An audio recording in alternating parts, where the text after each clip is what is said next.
Tenho vários gatos e praticamente sempre foi assim. De alguma forma, parece que tenho um certo ímã para os animais. Eles sempre se aproximam de mim e eu tenho muita facilidade para conviver com eles. Com frequência, recolho gatinhos da rua para encontrar um lar definitivo para eles.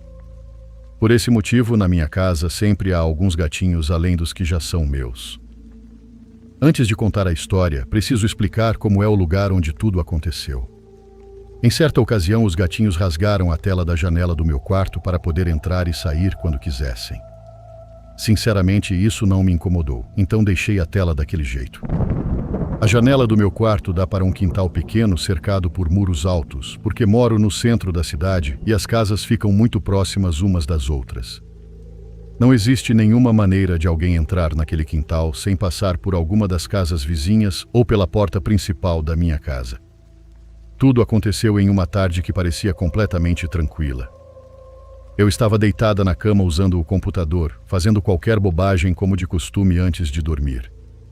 De repente, todos os gatos que eu tinha naquela época entraram no quarto. Eram 6 ao todo. Eles se posicionaram entre a janela e eu. Não quero dizer que fizeram uma fila perfeita. O que aconteceu foi que todos acabaram se acomodando na cama, exatamente na minha frente.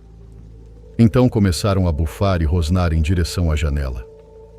Todos os 6 faziam exatamente a mesma coisa. Minha primeira reação foi pensar que alguém havia entrado no quintal. Acendi a luz do lado de fora, mas não havia ninguém.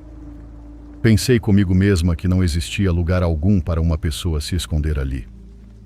Logo depois, imaginei que talvez uma ratazana tivesse saído pelo ralo.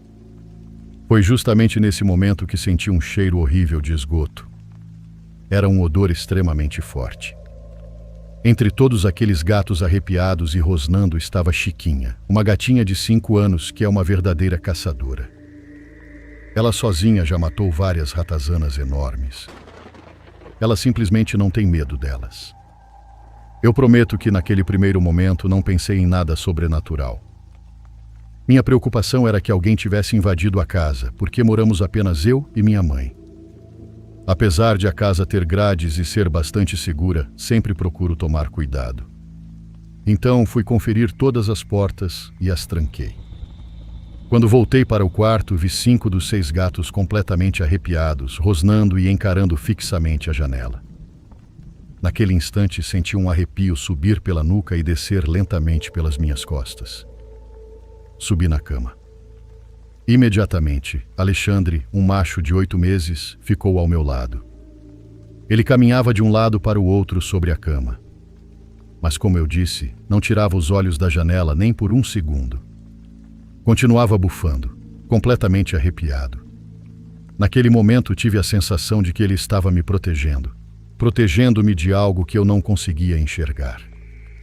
Foi então que percebi que havia alguma coisa querendo entrar. Só naquele instante notei como o ambiente estava estranho. A iluminação parecia opaca. Não sei explicar direito. Era como se uma espécie de névoa estivesse escurecendo tudo ao redor. Foi aí que me lembrei de algo que um apresentador sempre dizia.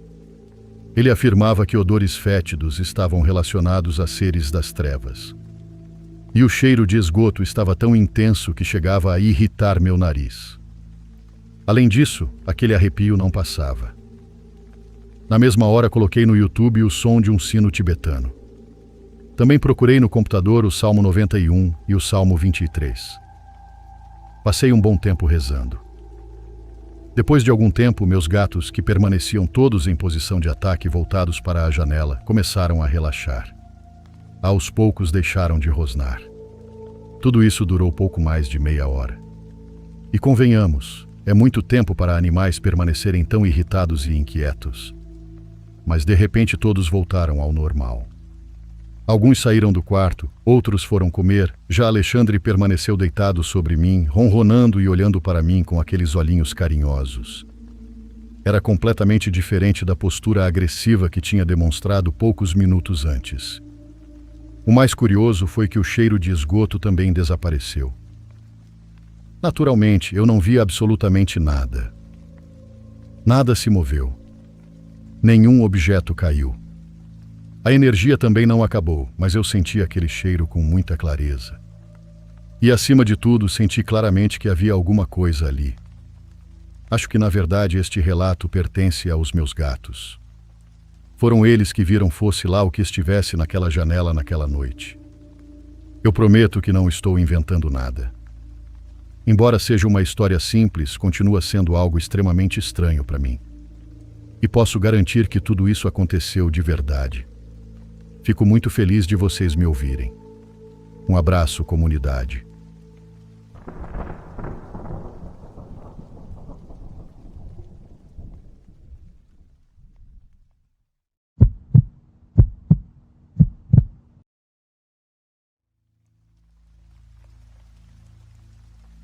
Olá, espero que estejam bem.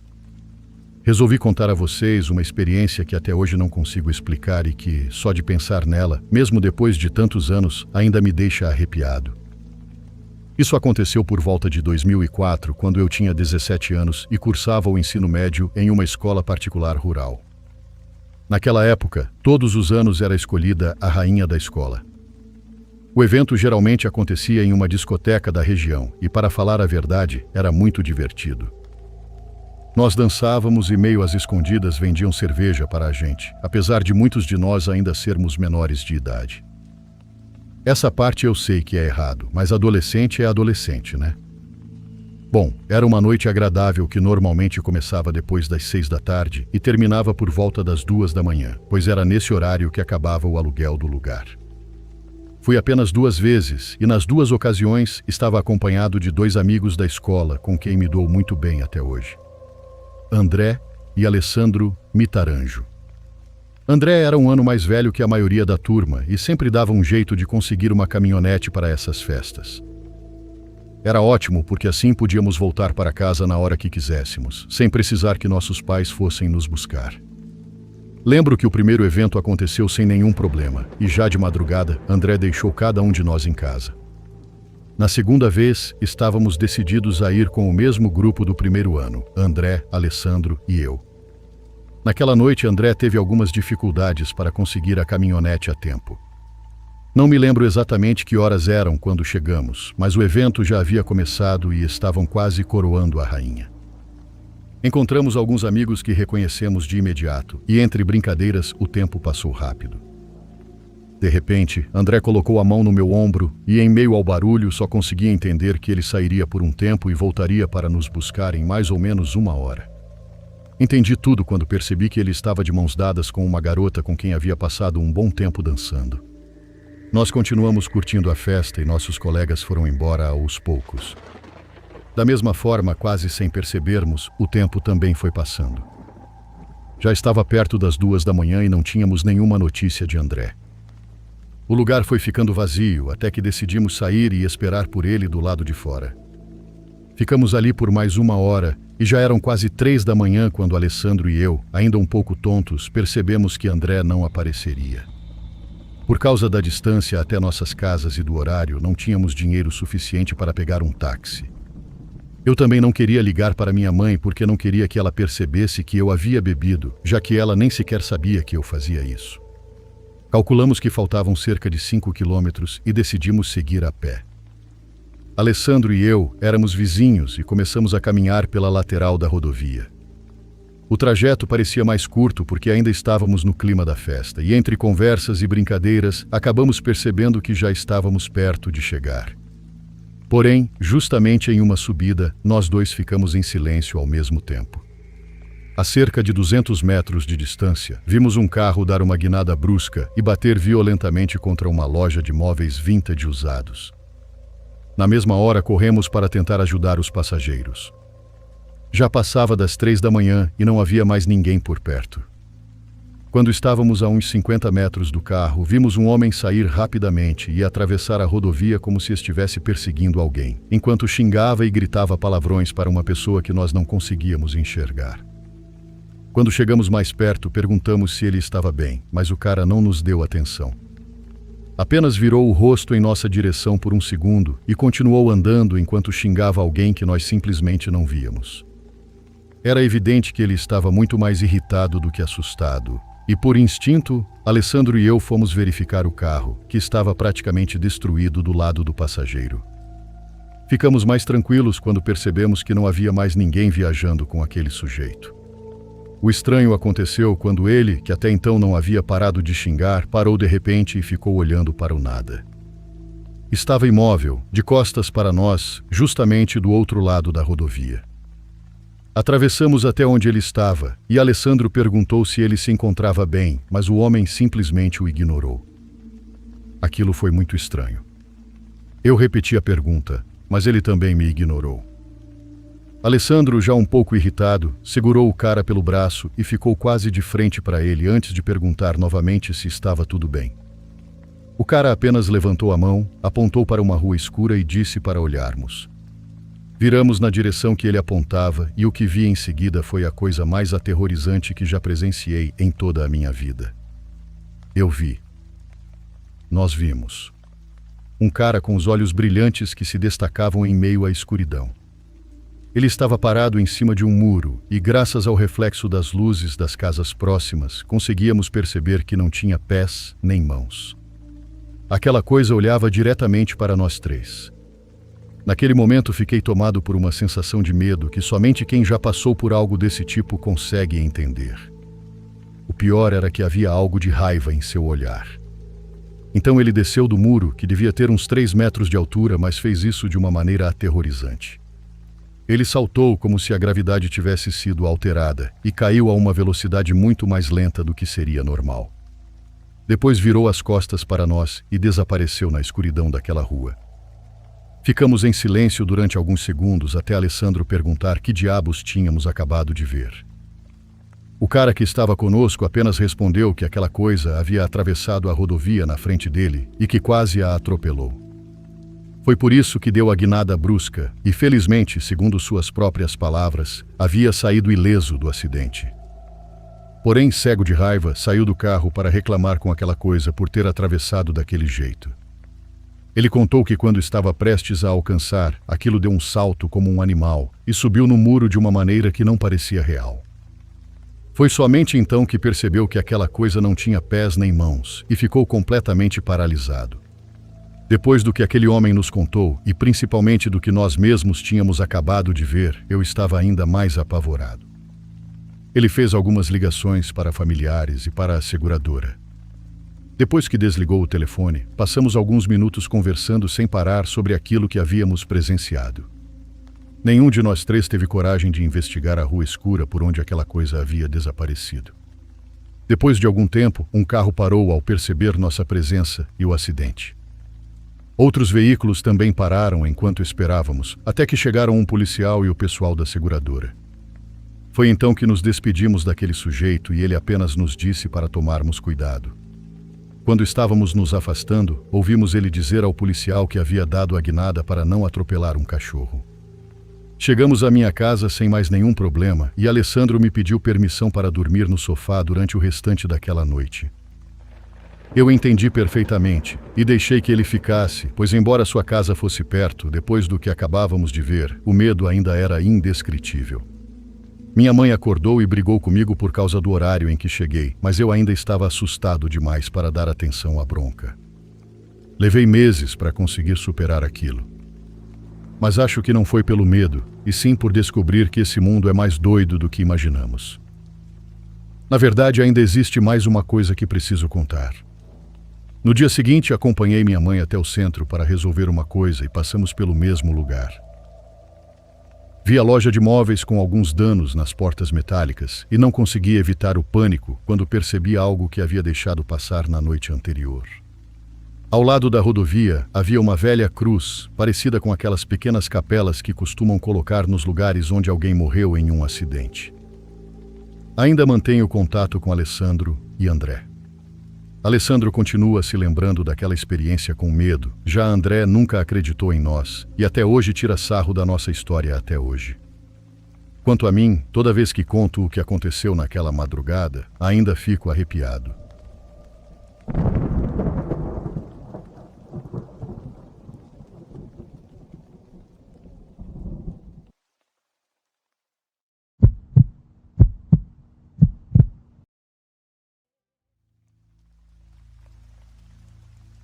Essa experiência ainda me afeta até hoje, mesmo tendo acontecido há muitos anos. Minha futura esposa e eu costumávamos fazer trilhas. Eu diria que éramos um pouco mais do que caminhantes casuais. Gostávamos de nos desafiar, mas sem exageros. Nada de escalar o Monte Everest ou algo parecido. Nós simplesmente adorávamos explorar as montanhas aqui no Canadá.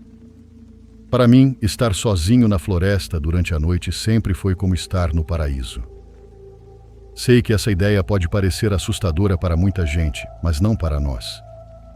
Os sons da floresta e de toda a natureza ao redor eram extremamente terapêuticos. Sempre que a vida ficava estressante, desaparecíamos por alguns dias no meio da mata e era como se toda a pressão simplesmente desaparecesse. A paz que sentíamos na floresta, porém, desapareceria para sempre. A trilha começou como todas as outras. Definimos o caminho que seguiríamos, escolhemos o lugar onde montaríamos acampamento e marcamos os trechos mais perigosos que deveríamos evitar. Júlia sempre foi muito boa nesse tipo de planejamento. Algumas horas depois do início da caminhada, ela parou de repente, levantou a mão para que eu também parasse e perguntou se eu tinha ouvido o mesmo que ela. No início, eu não tinha ouvido nada. Perguntei se talvez fosse algum animal, mas ela respondeu que o som era diferente. Então eu ouvi. Era um som distante, muito fraco, mas parecia claramente o grito de uma pessoa. Tentamos seguir a direção dos gritos e, por alguns minutos, tivemos a impressão de que estávamos nos aproximando. Esses gritos ainda me dão pesadelos. Até hoje tenho dificuldade para escrever sobre isso. Não era alguém apenas gritando, era uma pessoa implorando por ajuda, suplicando desesperadamente para ser socorrida. Enquanto tentávamos encontrar a origem daqueles gritos, Júlia procurava algum sinal no celular para ligar para as autoridades. No meio da floresta, porém, conseguir sinal era praticamente impossível. Cada novo grito fazia minha pele se arrepiar. Não era como aqueles gritos exagerados que se ouvem em filmes. Aquilo parecia muito mais real. Muito mais bruto. Era possível sentir o sofrimento em cada pedido de socorro. Comecei a gritar de volta, tentando responder àquela pessoa, mas ela só continuava implorando por ajuda.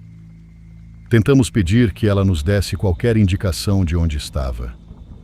Sentíamos que estávamos andando em círculos. Mesmo assim, a pessoa continuava apenas gritando e chorando. Era como se nem sequer ouvisse nossas vozes. Pedi para Júlia sair da floresta e procurar ajuda enquanto eu continuaria tentando encontrar aquela pessoa. Os gritos continuaram por bastante tempo e eu nunca consegui me acostumar com eles. Cada novo pedido de socorro fazia meu coração disparar. Então, da mesma forma repentina com que começaram, os gritos simplesmente pararam. Naquele instante fui eu quem começou a gritar como um louco. Eu implorava para que aquela pessoa me desse qualquer sinal de que ainda estava viva, mas não houve resposta alguma. O único som era o eco da minha própria voz atravessando a floresta.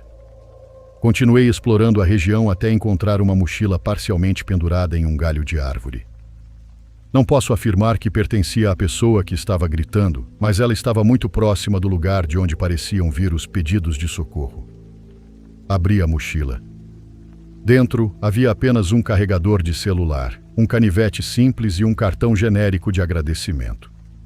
No cartão havia apenas uma assinatura escrita: "Com amor, mamãe". A caligrafia era bem difícil de entender. Voltei a gritar procurando qualquer sinal de vida, mas ninguém respondeu. Revirei toda a área onde encontrei a mochila. Não havia sinais de luta, pegadas, sangue ou qualquer indício de que alguém tivesse passado por ali. Era como se aquela mochila simplesmente tivesse caído do céu. Continuei chamando por alguém, mas apenas o silêncio respondia. Algum tempo depois, Júlia voltou acompanhada por policiais. Contamos tudo o que havia acontecido e eles pareceram levar nosso relato muito a sério. Interrompemos a trilha e voltamos para casa naquela mesma noite. Estávamos profundamente abalados com tudo o que tínhamos vivido. O pior de toda essa história é que nada foi descoberto. A identidade da pessoa que gritava jamais foi encontrada e nenhum desaparecimento foi registrado naquela região nos dias seguintes. As autoridades chegaram até a comparar a caligrafia do cartão com a de mães de pessoas desaparecidas, que já estavam registradas em outros casos. Nenhuma coincidência foi encontrada. Até hoje, tudo continua sendo um mistério sem explicação. E mesmo depois de tantos anos, isso ainda me atormenta. Nós quase não fazemos mais trilhas, e sempre que entro em uma floresta, sou imediatamente transportado de volta para aquele dia. Não consigo deixar de lembrar daqueles gritos horríveis. Eles deixaram uma marca muito mais profunda do que qualquer ferida que já sofri na vida. Só espero que um dia esse mistério seja finalmente resolvido e que onde quer que aquela pessoa estivesse, tenha conseguido a ajuda que implorava com tanto desespero.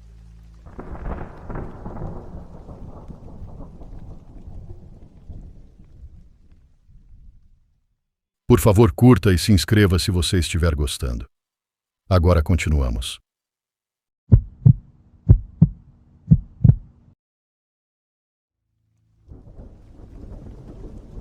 Sou de Gonçalves, Minas Gerais, e em 2010 peguei um ônibus para casa de parentes aqui em Minas mesmo.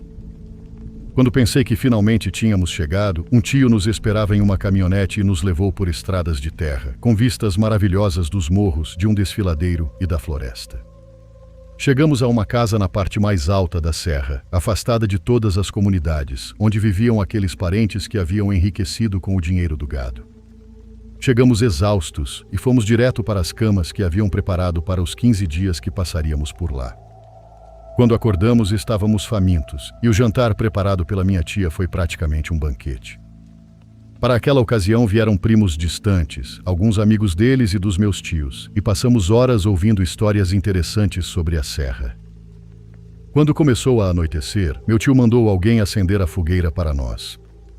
Enquanto aquele homem tentava acender o fogo, suponho que não tenha conseguido evitar ouvir nossa conversa, e assim que terminou, nos interrompeu para avisar que a fogueira estava pronta.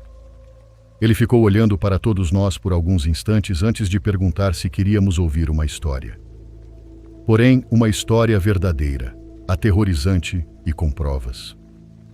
40 anos atrás, aquele homem morava no povoado lá embaixo, e esta casa ainda estava começando a ser construída. Quando chegavam as primeiras chuvas fortes de dezembro, ele deixava de lado todas as tarefas que tinha para fazer e se embrenhava nas partes mais altas da serra. Não contava isso a ninguém porque ia colher cogumelos que achou no meio do nada, e aquele era um negócio para uma pessoa só. A espécie de cogumelo que ele procurava só existia em sua forma silvestre, crescendo apenas onde encontrava as condições exatas de umidade lá no alto, e por isso os restaurantes da cidade pagavam uma fortuna por eles. Dizia-se que para conseguir levar um único quilo daquele alimento, era preciso percorrer a montanha durante vários dias a pé. Ele se levantava de madrugada, quando a floresta ainda estava mergulhada na escuridão, levando apenas uma sacola a tiracolo, um canivete bem afiado e uma longa vara para não precisar enfiar as mãos às cegas nos espinhos. O trabalho exigia paciência, pois era necessário caminhar muito devagar para encontrar aquele tesouro surgindo da terra escura. Naquela temporada, a floresta havia produzido mais cogumelos do que nunca. Normalmente ele descia com uma sacola cheia, mas sempre levava 2 por precaução, e naquela manhã arrependeu-se de não ter levado ainda mais. Teria que descer para deixar aquelas 2 sacolas e voltar imediatamente para buscar o restante. Ele já estava voltando quando o silêncio da floresta foi quebrado pelo zumbido denso e grotesco de uma nuvem de moscas. Pensou que fosse algum animal grande, mas então exatamente do mesmo lugar de onde vinha o enxame, uma voz falou. Ele parou imediatamente e, antes de dar mais um passo, sua cabeça deu 1000 voltas enquanto tentava imaginar o que havia adiante. Porém, jamais poderia ter previsto aquilo que o aguardava atrás daquela parede de árvores. Pregada a 2 tábuas de madeira em forma de cruz, havia uma pessoa viva, envolta por uma nuvem de moscas. O corpo diante dele não conservava um único centímetro de pele intacta, pois havia sido esfolado dos pés à cabeça. O tecido exposto ao ar frio da serra apresentava uma tonalidade vermelho-púrpura, fibrosa e brilhante por causa de uma fina camada de pus. Em alguns pontos a gordura aparecia como pequenos grumos amarelados entre as faixas de carne viva, permitindo distinguir o formato das costelas e os tendões esticados ao limite pelo peso daquele corpo suspenso. O rosto era de um horror indescritível, pois sem as pálpebras, os olhos amarelados e arregalados giravam freneticamente, enquanto a boca sem os lábios deixava toda a dentição à mostra e era por entre aqueles dentes que a voz conseguia sair com dificuldade. O mais aberrante, porém, era o banquete dos insetos. A nuvem de moscas se aglomerava sobre a carne aberta, com milhares delas caminhando sobre ele. O rapaz dos cogumelos tinha aquele sujeito diante de si e não sabia o que fazer. Não sabia se espantava as moscas, se tentava tirá-lo da cruz ou se lhe dava alguma coisa para beber. Nem se incomode em espantar as moscas, disse o homem com aquela voz amedrontadora. Tirá-lo da cruz também não era uma opção, pois seu corpo não aguentaria. O rapaz fez o sinal da cruz em silêncio e murmurou uma oração para um de seus santos. Mas um gole de água eu aceito, pediu o cara da cruz. O rapaz tirou uma garrafa de dentro da sacola e despejou um pouco de água em uma pequena cumbuca. Como o homem tinha as palmas das mãos atravessadas por pregos e os pulsos presos à madeira com arame farpado, ele precisou aproximar o recipiente da boca. Porém fez isso tomando cuidado para que a água não escorresse pela boca aberta do cara. Aquele sujeito bebeu tudo o que conseguiu, agradeceu e, com uma calma que arrepiava a pele, perguntou o que ele estava fazendo por aquelas bandas. Vim buscar cogumelos, respondeu o homem. Mas já estou indo embora. Estas terras pertencem a pessoas ruins, murmurou o homem na cruz. Parecia que cada palavra rasgava sua garganta, mas nem por isso ele parou de falar. Elas não gostam que mexam em suas coisas. O ladrão contou que haviam sido justamente as pessoas daquele lugar que fizeram aquilo com ele. Disse que caminhava pela rua que levava à pequena praça quando, através de uma porta aberta, viu uma mesa onde havia uma pedra de amolar e 3 facas bonitas. Apenas uma delas estava com a lâmina completamente afiada, enquanto as outras 2 aguardavam para serem amoladas. Ele pegou aquela faca sem que ninguém o visse e a levou para casa, alegando que queria apenas experimentá-la e pretendia devolvê-la depois. Não sei porquê, mas aquilo me pareceu uma mentira descarada, contou o rapaz para nós. Suponho que seja a desculpa de todo ladrão, dizer que pretendia devolver depois. O sujeito explicou que, aproveitando o fio incrível daquela faca, matou 2 animais, tirou o couro deles no quintal e, com a habilidade de um açougueiro, esquartejou os corpos peça por peça. Separou as longas tiras de carne da barriga, desarticulou os pernis com um corte limpo nas juntas e abriu a espinha com um único golpe, retirando as vísceras. Com a carne preparou uma panelada bem carregada de temperos. Com os fígados, os rins e os pedaços de tripa fez uma fritada em banha de porco que chiava no tacho, e com o espinhaço e a cabeça preparou um caldo demorado, espesso e temperado com verduras da roça. Ele estava terminando uma tigela daquela sopa quando os homens arrombaram a porta e o levaram à força. Por causa de uma porra de uma faca fizeram isso com você? Perguntou o rapaz sem conseguir acreditar. O rapaz não acreditava que um homem naquele estado ainda pudesse derramar lágrimas e só percebeu porque mantinha os olhos fixos naqueles olhos arregalados e expostos ao ar. No exato instante em que uma lágrima surgiu, não demorou para ser levada pelas moscas. O funcionário do meu tio nos contou que suas mãos começaram a suar e o coração batia no peito como um tambor. Ele se despediu do homem na cruz, não sem antes se oferecer pela 3ª vez para ajudá-lo a descer, mas o cara pediu expressamente que não procurasse nem pedisse ajuda para ele. Deixe-me sofrer. O rapaz desceu a serra com as pernas tremendo. No caminho começou a entrar em pânico ao pensar que se o pessoal o pegasse com as sacolas cheias de cogumelos, poderiam acusá-lo também de estar roubando nas terras deles. Para se acalmar, tentou se convencer de que o homem na cruz devia ter feito algo muito mais grave, algo que jamais havia confessado a ele. 3 dias depois, o rapaz precisou passar novamente por aqueles mesmos caminhos. Dessa vez ele não estava indo colher nada, levava nas mãos apenas um galão vazio que precisava abastecer para uma máquina. Enquanto caminhava pelo mato, não conseguia parar de pensar na mesma coisa. Se ninguém tivesse estendido a mão para aquele cara, a essa altura ele certamente já estaria morto. Porém, quando voltou a se aproximar daquele lugar, junto ao zumbido do enxame surgiu um fedor brutal de carne podre. Ele puxou o lenço que carregava preso à cintura da calça e cobriu a boca e o nariz. Justamente onde o barulho e o cheiro de podridão eram mais fortes, ouviu novamente uma voz agonizante. Aquele homem continuava vivo. Ele perguntou para onde o sujeito estava indo, mas o rapaz não quis responder. Sentiu um calafrio revirar seu estômago, não por nojo, mas de puro terror. Aquele tipo de terror que toma conta de você e o obriga a se perguntar como seria se aquilo estivesse acontecendo com você. Olhou ao redor procurando uma pedra para arrebentar a cabeça do homem e acabar de uma vez com sua agonia, mas não encontrou nenhuma. Nada pesado o bastante para matá-lo com 1 ou 2 golpes e finalmente deixá-lo descansar. Você vai para onde? Sussurrou o cara da cruz, sem que o rapaz entendesse de onde ele havia tirado forças para falar. Tome cuidado com o pessoal daqui.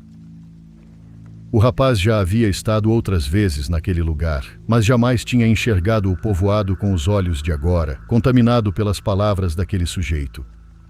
Chegou ao terreno onde uma senhora vendia combustível em tambores e entrou na fila atrás de 3 pessoas. Quando chegou sua vez, a fila já havia desaparecido. Encheram o galão e o mandaram até sei lá onde para pagar. Ao receber o troco, ele não conseguiu conter a curiosidade e perguntou à moça se ela sabia alguma coisa sobre o homem que havia roubado a faca. A jovem ficou olhando para ele sem entender até que o rapaz acrescentou o detalhe crucial. O homem que roubou a faca. O homem que foi estripado e pregado numa cruz, lá no mato. Não o castigaram por isso. Isso nem sequer influenciou no julgamento que fizeram contra ele. Com a faca que roubou, ele matou e comeu o coração da esposa. O rapaz ficou em silêncio, e quando chegou a essa parte da história, nós também ficamos calados. Meu tio, que naquele momento passava por perto, aproximou-se para dar uma bronca no senhor, perguntando como podia contar idiotices dessas para as crianças. Todos nós imediatamente começamos a pedir para meu tio ficar quieto e deixar o homem terminar a história. Então ele continuou nos contando como voltou a subir a serra. Na volta, a paisagem lá em cima parecia diferente, mas era apenas o medo. Já nem precisava procurar o ponto exato, porque aquele lugar encontrava você graças ao fedor e ao estrondo produzido por bilhões de moscas, devorando o que ainda restava de carne. O rapaz se aproximou carregando o galão e, sem dizer uma única palavra, despejou o combustível sobre o homem. Procurou nos bolsos uma caixinha de fósforos e descobriu que só restavam 2. Tinha apenas 2 oportunidades para atear fogo naquele desgraçado. O homem na cruz não ria, não reclamava nem chorava. Apenas o observava com seus olhos arregalados. O fósforo acendeu, mas no último segundo uma frase ecoou em sua cabeça. Deixe sofrer. Matá-lo teria sido um gesto de piedade, uma bondade que o pessoal não havia querido ter com ele. Depois disso, tentou não passar novamente por aquele lugar durante algum tempo, esperando que a natureza terminasse de devorar aquele maldito. Voltou 3 meses depois. Já não havia moscas, e da podridão restava apenas um leve vestígio no ar. No caminho de volta, a curiosidade falou mais alto e ele resolveu dar uma olhada. A cruz continuava lá e nela alguns poucos ossos completamente descarnados permaneciam presos às tábuas com o arame farpado. Impressionado, o rapaz disse alguma coisa que eu não me lembro ou não sei. Para encerrar o relato, o homem nos disse que aquilo já não podia mais ser visto, mas ainda era possível sentir que continuava lá. Se o tio de vocês deixar, amanhã mesmo levo vocês para ver. Obviamente, meu tio respondeu categoricamente que não. Bom, é esse o relato macabro que tenho para vocês. Espero que dê medo em vocês, o tanto que dá em mim.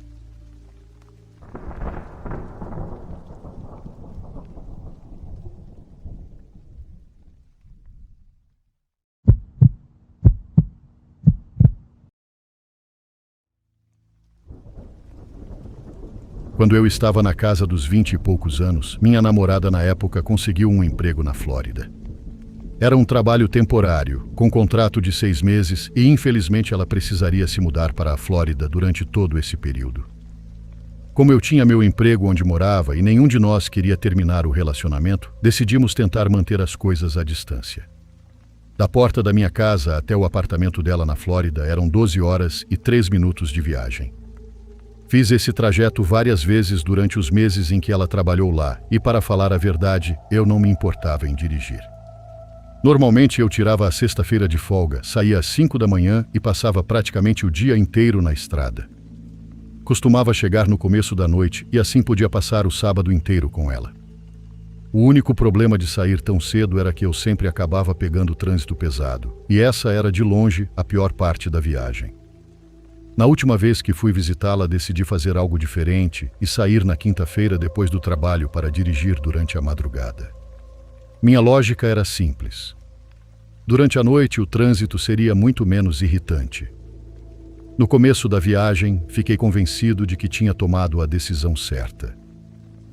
Peguei um pouco de trânsito pesado nas primeiras horas, mas assim que o sol se pôs, o movimento começou a diminuir rapidamente. Quando deu 11 da noite, praticamente não havia mais ninguém na estrada e eu estava avançando muito mais rápido do que de costume. Não me lembro do horário exato, mas em algum momento no meio da madrugada comecei a sentir o cansaço chegando.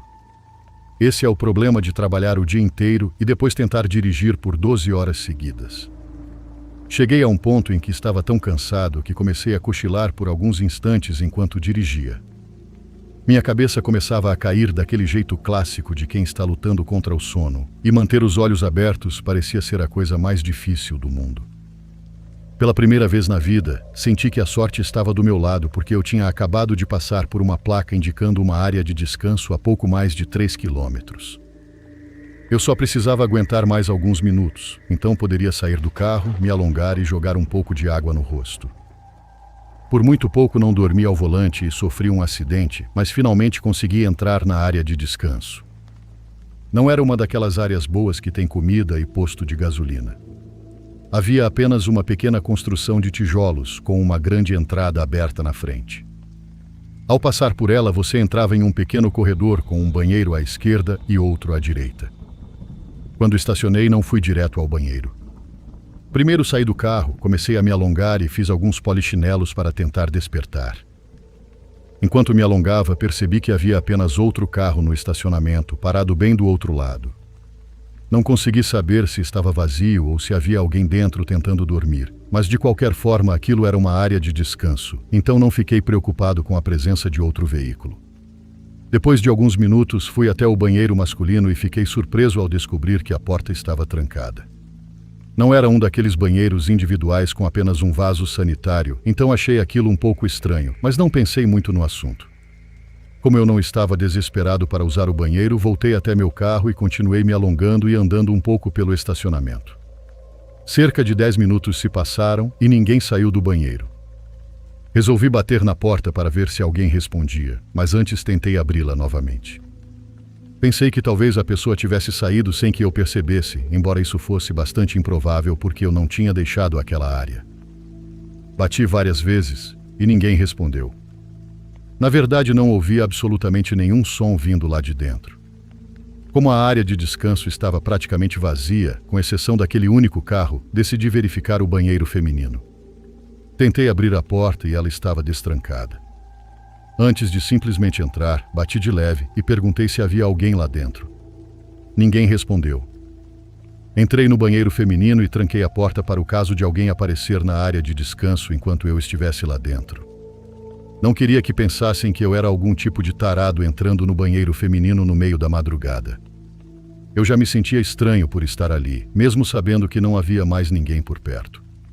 Usei o banheiro rapidamente, lavei as mãos e depois comecei a jogar água no rosto. Enquanto fazia isso, tive a impressão de ouvir alguma coisa na porta, então fechei a torneira. Um segundo depois, ouvi novamente. Era uma batida leve na porta do banheiro.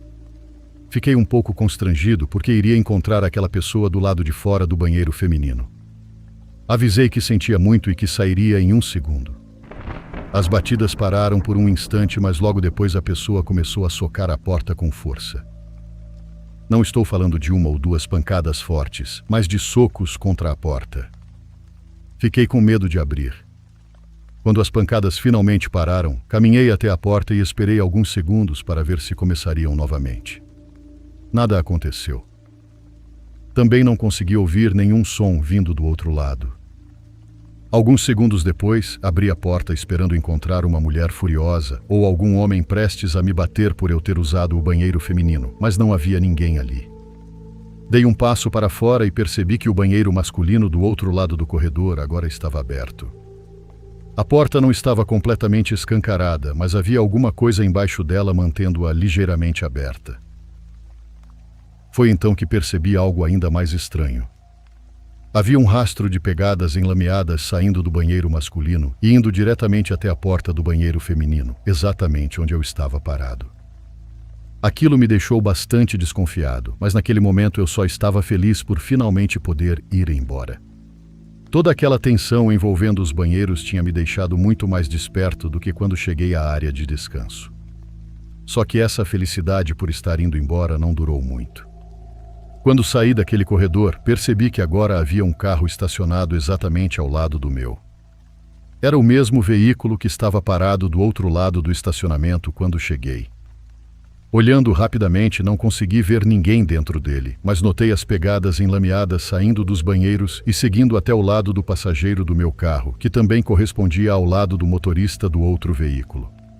Se não fossem as pancadas na porta do banheiro, provavelmente eu teria simplesmente continuado andando até meu carro, mas alguma coisa parecia errada. Decidi voltar e entrar no banheiro masculino.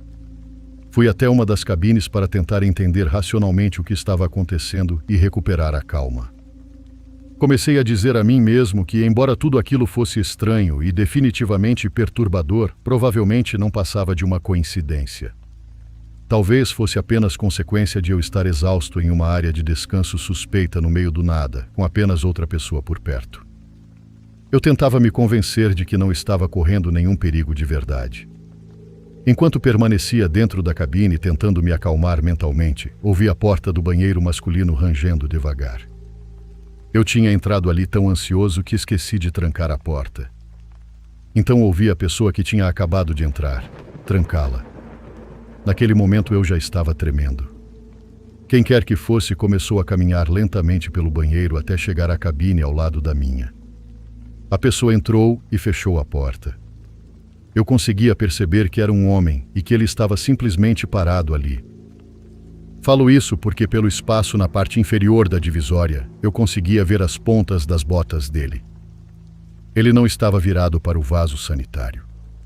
Estava de frente para a parede que separava a cabine dele da minha. Pensei em dizer alguma coisa, mas preferi fazer o possível para permanecer em silêncio. Aqueles provavelmente foram os 30 segundos mais desconfortáveis da minha vida. O homem não se mexeu 1 centímetro e simplesmente permaneceu parado do outro lado da divisória.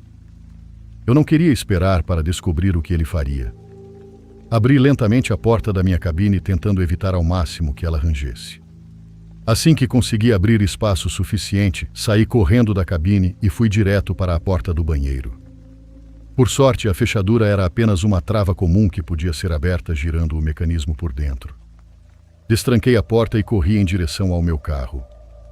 Durante aqueles poucos metros, percebi pegadas enlameadas por toda a área ao redor da porta do motorista do meu carro. Aquelas pegadas não estavam ali quando entrei no banheiro masculino. Antes, elas estavam apenas do lado do passageiro. Destranquei a porta e entrei rapidamente.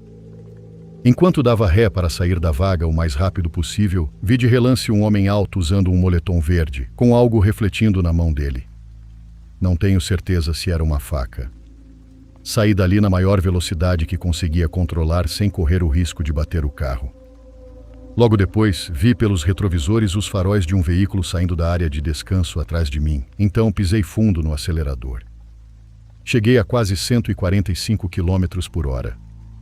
Quando olhei novamente, já não havia nenhum farol me seguindo. Passei todo o restante da viagem em estado de alerta. Não sou muito bom em identificar marcas e modelos de carros, então não sabia exatamente qual veículo aquele homem dirigia.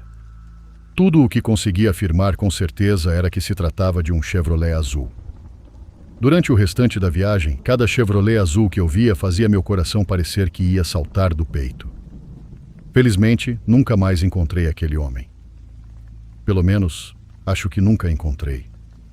Até hoje essa experiência me incomoda porque não faço ideia do que aquele sujeito queria comigo. Parte de mim acredita que talvez fosse apenas um homem perturbado que queria me assustar ou brincar comigo de alguma forma. Se ele realmente quisesse me matar ou me roubar, sinto que teve várias oportunidades perfeitas para fazer isso.